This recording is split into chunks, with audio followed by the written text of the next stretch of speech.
Atletico Madrid hamda Barselona o'rtasida katta media urushi boshlanib ketdi. Yaqindagina Atletico Madridning Twitter akkaunti hamda Instagram akkauntida chiqqan mana bu postlarga ko'zingiz tushdi. Bilasiz, Barselona transfer oynasini juda yuqori kayfiyatda boshladi. Newcastledan Anthony Gordonni transfer qildi. Uning ketidan Bernardo Silva bilan 2 yillik shartnoma imzolangani ham aytilmoqda.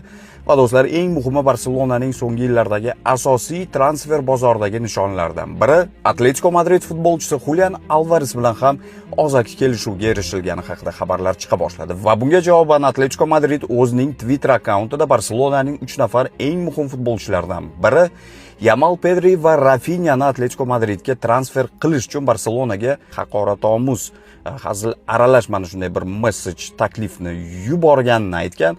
Ya'ni 6 dona Bad Bunny konsertiga kirish chiptasi, bittagina semichka qutisi va yana boshqa mana shunday hazilomuz gaplarni yozgan. Va do'stlar, o'zining Instagramida biz mana shu fake ya'ni postlarni yaratishga 5 daqiqa sarfladik. Har doim ham bunga ishonavermanglar.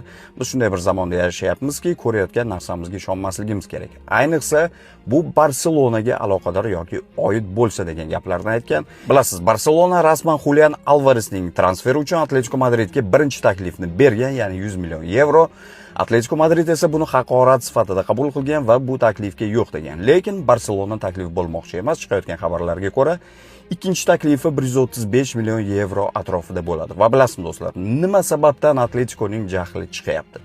Sababi Barselona Julian Alvaresni ko'ndirib qo'ygan. Mana shu narsadan jahli chiqyapti. Chunki futbolchining o'zi ham, agentlari ham Atletico Madridga Julian Barselonaga o'tishni istayotganini aytgan va mana shu narsadan Atletico Madridning jahli chiqyapti va internetda postlarga, mana shunday suratlarga sabab bo'lyapti. Avvallari to'g'risi men bunday reaksiyani ko'rmaganman. O'zi mana shu postlarga ko'zim tushganda bu hakerlar hujum deb o'ylaganim. Chunki Enrique Cerezo, Atletico Madridning prezidenti hamda Laporta o'rtasida munosabatlar ajoyib.